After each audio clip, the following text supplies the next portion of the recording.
B.U.B.U FAB strikes again, episode 9, and we are going strong. Welcome, my fabulous people. I hope you're having an amazing week. I definitely am. And today, oh my god, guys, I have a special guest. So, you know how last time I told you guys that one of my goals was to become an avid reader? I've really been getting into it, and I can tell you that there is so much gold that I found in books that I didn't know that you could pick in this internet era. You know, we consume so much information from Twitter, Facebook, Instagram, and all sorts of other social media apps. But when you sit down to read a book, your mind gets so sharp. Now today, who is sharpening our minds, you may ask? Well, first of all, me and the packaging. You guys all know how I feel about packaging at this point.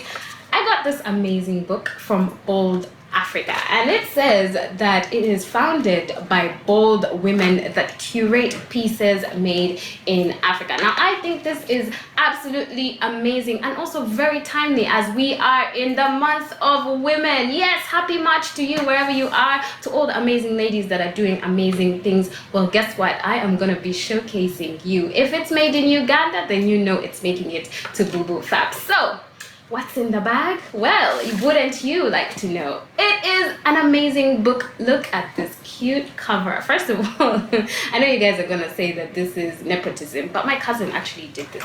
She is a great graphics designer, and she definitely pulled out all the stops, and deservedly so. So this book, Never Too Late to Bloom, it is by a Ugandan author. Yes, you heard that right, and she happens to be an amazing woman. So, as we celebrate the month of women, today we will be talking to Evelyn Karungi, and she's gonna be telling us about this amazing book. So, make sure you don't move. The show's just getting started.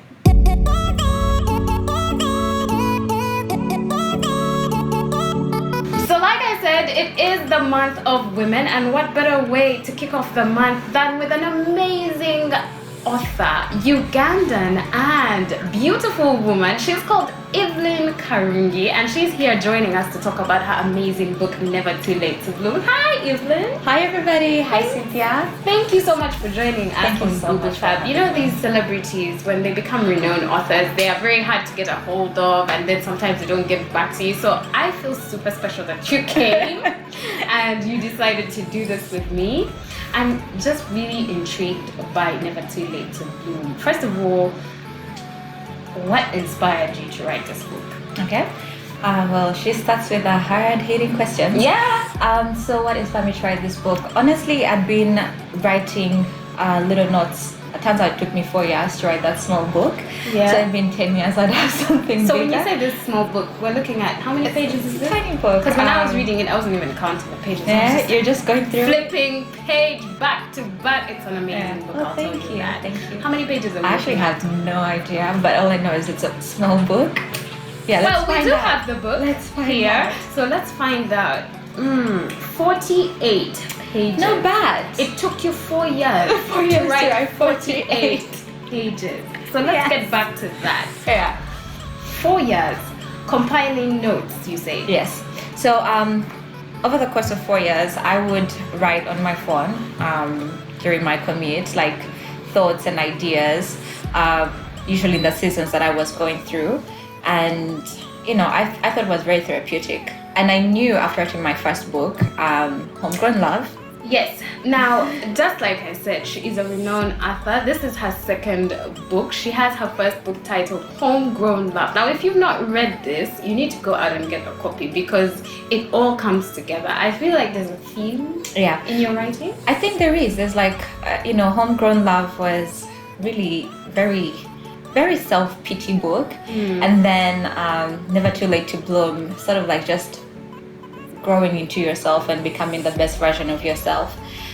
So during the 4 years that I was writing this, I was pretty much documenting my growth and, being started with stuff that would inspire me. Maybe I could be watching a movie and a line stands out to me, and I think about that line and write.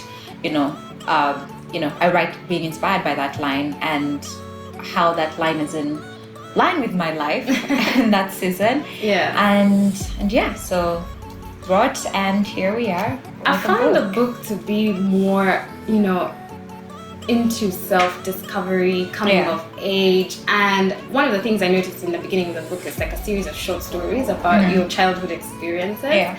How do you say that those childhood experiences, without giving, we don't want to give too much away for the book because we need you guys at the end of this episode to be dying and go out and buy the book, but from your perspective as Evelyn, how did those experiences shape you? Yeah.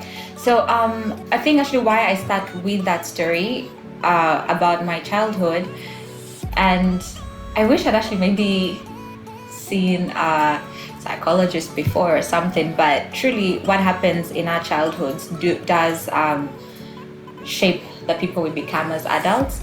And oftentimes if we do not revisit our childhood traumas and the stuff we struggled with, we do carry that into our adulthood. And then, you find really terrible human beings or people who are just really deeply hurt and, blame everybody else. But yet, if they could just step back and retrospectively look into their lives, they'll notice where these little, what should I call them? Triggers come from, and then if you deal with it, you grow up into somebody that you're proud of. So that's why I started with that story, right? To set the pace of how the book would end. So you talked about like retrospective and blaming other people except yourself. In the first book, you talk about self-pity. How does someone transition from self-pity season to, self-discovery and encouragement, motivation? Because there's a lot of people, they stay in the self-pity pit. And it's really hard for them to crawl out of it. So what are some of the things that managed to get you out of that headspace and carry you to where you now are becoming a better version of yourself? So I think a lot of us want to rush growth, but you have to be very patient with yourself and you have to give everything time. But you also have to get to a point where you're so exhausted of being exhausted with yourself and with everybody else, and ask yourself the hard questions. And everyone knows, everyone who's taken the journey to personal growth and self-awareness, that it's a very difficult journey to take because you really have to be honest with yourself, and sometimes the stuff you discover about yourself, it's really ugly, and you sit down and you think to yourself, is this the kind of person the I dark actually room, am? as you call it in the book. The dark room. It's the person I actually am, and take responsibility for your position in another person's life. Like most often, like I said, we do blame everybody else but ourselves. Like, oh, I'm right, and that person hurt my feelings, but what role did you have to play in all of that?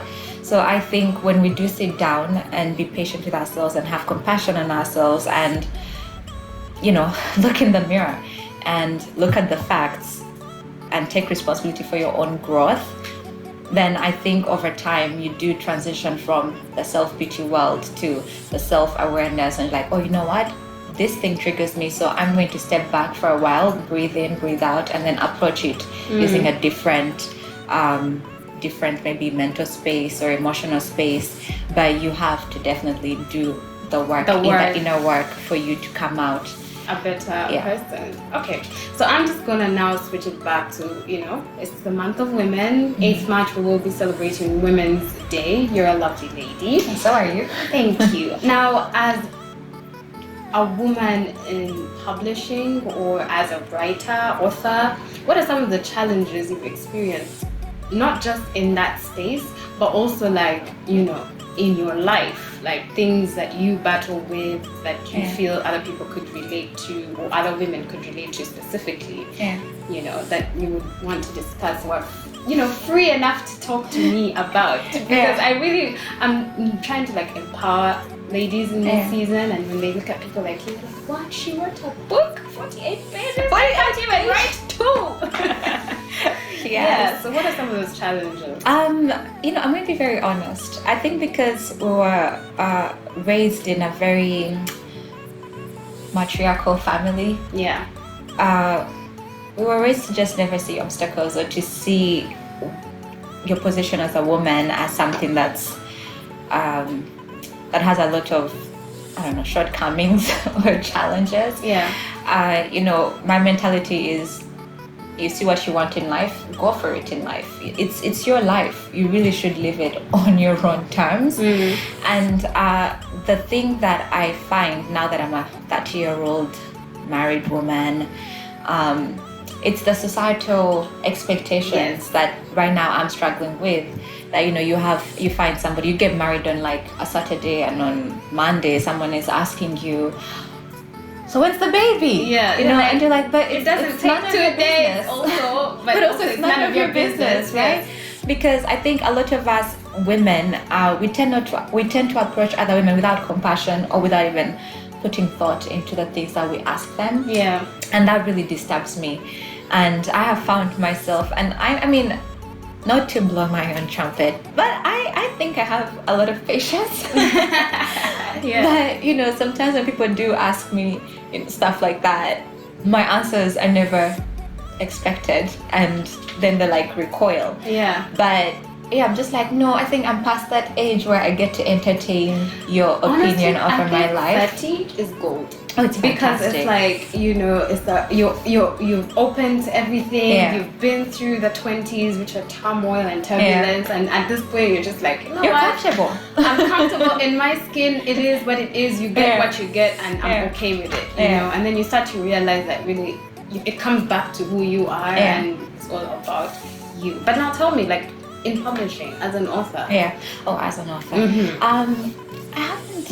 You haven't had any challenges. Honestly, I've had a very supportive community, supportive friends. Paul was just rooting for you, like, right. In your book, I read somewhere where you said that you were shocked to see that when your first book came out, there were people that you expected to support you that didn't, and then the ones that you didn't expect to support you are the ones that came out. Tell me about that. Such is life. No, and you get to realize, you're like, but why? Why do I really need this person to validate me, or to push me forward, or to tell me you're doing well, sweetie? Like, you can be your own champion. And now, of course, I know that. But why was it important in that headspace for these particular people? There were people that were close to you, family, like. Oh, I mean, it's friends, right? And you're just like, but you're my friend. Oh, right? The expectation that if someone is your friend, they should support you automatically. Yeah, that's why, again, we have a chapter in there, being failed by your own expectations. Yeah. So, that does hurt, because just like, wait, but you're my friend. We sort of have like an unspoken covenant. You do something, I support you till Jesus comes back, right? Then I realized, of course, that was my thinking in that season. Now where I'm at, I'm like, no, if I believe in my thing, even if you're my friend, you don't support me, that's also okay. Yeah. You don't have to like everything that I do. Maybe it really doesn't align with where you're at, and that's also okay. But in that moment, that was just like, you should have tweeted, you should have bought a book, you should have done all the work, but it didn't happen. So you mentioned something about our expectations failing us, but the thing is, also in your book you talk about lying in bed with our potential. So sometimes we set really high expectations for ourselves. How do you know the difference between a high expectation that's going to fail you and your actual potential? So I believe that when you're setting these expectations for yourself, you already know what you're capable of doing as yourself. For example, let's say this year, I set out, my vision was to work out every single day. 5 days a week. I know that I'm able to do that, right? But I have failed to also work out 5 times a week. Not because of anything else, but mostly because of myself, right? Because I know I'm able to, but I'm not doing what I should be doing because I'm being distracted. I know the challenges. I'm just being distracted or feeling lazy or just being bloated, So I do think that when we do set expectations for ourselves, our individual selves, not for others, we have the potential to actually fulfill those expectations, because no one else has asked you to set them. But yourself. Yeah. What do you think are some of the reasons that people don't fully explore their full potential? Like you need someone else to tell you, oh, you can do that. Or, and in your head, you know, but you don't come out to, explore that. Fear. I think fear definitely plays a big role. There are several reasons why we really don't tap into our full potential, but I think fear does play a big role, because most often we're afraid, how will people receive it, how will they perceive us, like if you want to start a YouTube channel, but you're like, who's going to watch this, but that really should not be your business, right? Like who's going to say what, or how will it be perceived? I think if you just go and follow your heart and follow what you said you'd set out to do, then eventually everything works out well for you. And even if it doesn't, so what? Maybe you tried it didn't work out, but you could have learned something in the process. And there's no lesson learned that would be invaluable. Invaluable to you. So you just talked about, so what, you could do it and fail, and it's fine, you learn a lesson. And that just reminded me of this conversation that has been going on, and I'm so glad you're here because I can finally get to talk to you about it. Imposter syndrome. It's a huge word that's been floating around, so much so that yesterday I was actually having this conversation with a friend of mine. She just had a baby. She wants to get back fully into music, but she feels like, is this really me? I don't know if I'm the same person that could do what I did then. I don't know if I can do it again. And basically that paralyzing fear of, what if I do it and fail? I know in the book you actually talk about faking it till you make it, and how you're always worried that people will discover that you're not actually as good as they think you are. How have you dealt with imposter syndrome personally, and how do you, what recommendations would you give for people out there who are battling with the same thing? Okay, so what would I tell people who are battling with this? I guess we can start with Google. But jokes aside, there is this blogger called Irene, and she wrote about this, and one of the people she interviewed did mention that if you do give a name to your imposter syndrome and you have a conversation with it, for example, let's call it Joy. Joy is a joyful name. Anyway, so you sit down with Joy, be like, Joy, okay, this is how you feel. That's really nice to know. Okay, you feel like I can't do this, or someone's going to laugh at me. Okay, but then after they laugh, what's the next thing? Right? So basically confront Joy. Give Joy a backseat, and then do what needs to be done. So with that, why I do the fake it till you make it mentality is the same thing. Like, is there something that has to be done? Does it have to be done by me? Then I have to do everything that I need to do to get the job done. And we will sit and worry about what I'm feeling a little bit later, right? Because for me, I find that if I put my feelings first and now start to dissect them, I don't even know where we're going to end with these feelings. It's a rabbit hole, right? And sometimes you could just find out that you're really just hungry. Food just makes everything so much better. Okay, now that you've said that, who are some of the other people who are kind of motivated you and pushed you to feel like, at the end of the day, I'm good at what I do, and these are the things that I'm good at? Myself.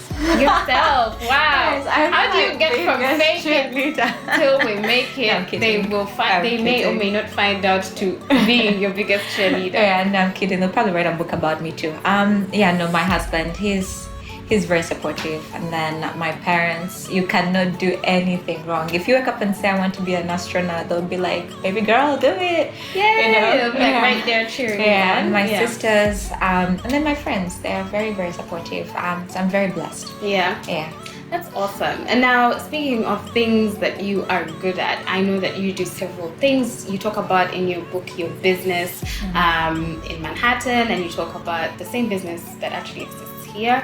You talk about, you talk about it in the beginning, because this book is actually a dedication to your blog and your followers and the people who have supported you through that. Tell us about what it feels like to run a business from someone who wanted to be the UN Secretary General. Girl, I was like, what? I can still see my child. I was like, people have, my goals in life are shallow. You woke up and you wanted to be the UN Secretary General. How do you move from that to business? So I think, well, for me, it wasn't... vlogging? Yeah.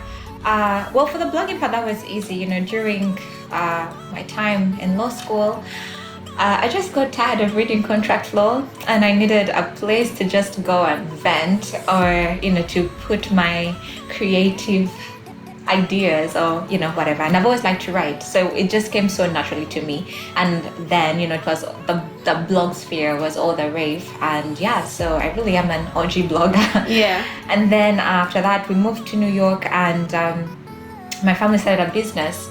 Well, I talk about most of it in the book. We are not going to give away a lot in the book. You will figure that out once you read the book. And it sort of like left me with no option. Yeah. Because I was getting really burnt out, and I had to choose. Right? I'm like, do I choose the UN? Corner office. You know, do I choose working with my family? And, you know, my mother reminded me that, you know, you want to be rich. I do want to be rich. You know, those shoes won't pay for themselves, though. Right. Anyway, so, you know, I joined the family and started to work, and that was at 23, running a business by myself. It was hard. Yeah. But like we said, we won't say much about it. Yeah. But yeah, I honestly look back, and I think I chose the right thing, because ultimately my goal in life is to be happy. Yeah. And so far, I think I'm doing a pretty good job at being happy. So, yeah. At what point do you decide that UN Secretary General seat is not going to make you as happy as the family? Like, what is the reward? What made it easy to give up? After interning at the UN and, you know, having, you know, access to all these people and all the forums or small gatherings. Yeah. I have nothing against the UN, by the way, but, you know, I just realized that even though my dream was to make a global impact, I had minimized what an individual can do on a small scale. But when I realized that, oh, you know what, even on my small scale, I could still make an impact. I could still work with children. That's something that I really wanted to do. I initially wanted to do international criminal law.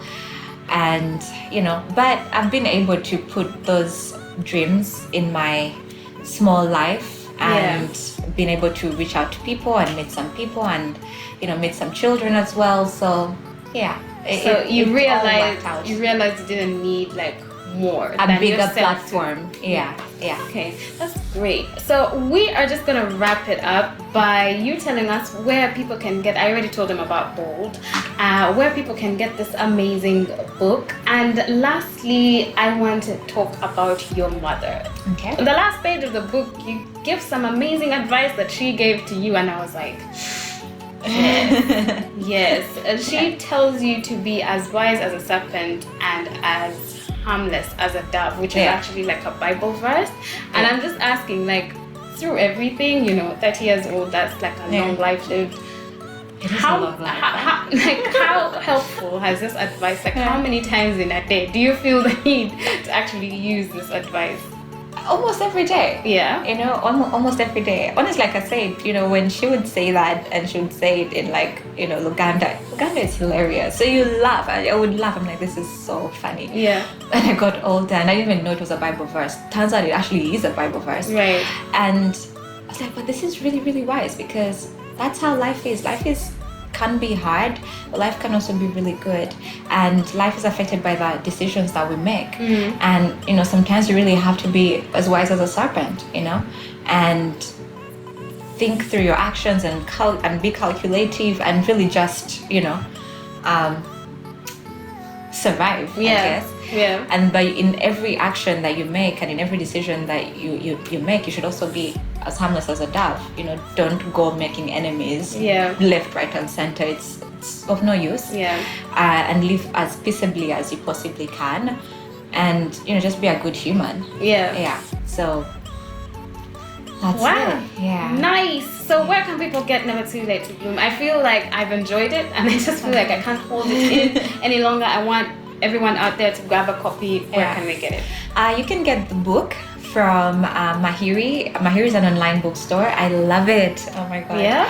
and Bold in Africa, and even Nico at Acacia Mall or Garden City. Okay. Yes. Right. All right. Thank you so much. Do you want to give people your socials, your blog, Yes. so that they can look you up when they're done? Yes. Well, my Instagram is at Breakthrough Blog, and my blog is Evelyn-breakthrough.com. Yes. All right. Thank you so much for joining us. Thank you for having me. I had such a B.U.B.U good time. FAB. Thank you so much for watching. Make sure to subscribe and leave a comment, and check out Never to Bloom by Evelyn Karungi.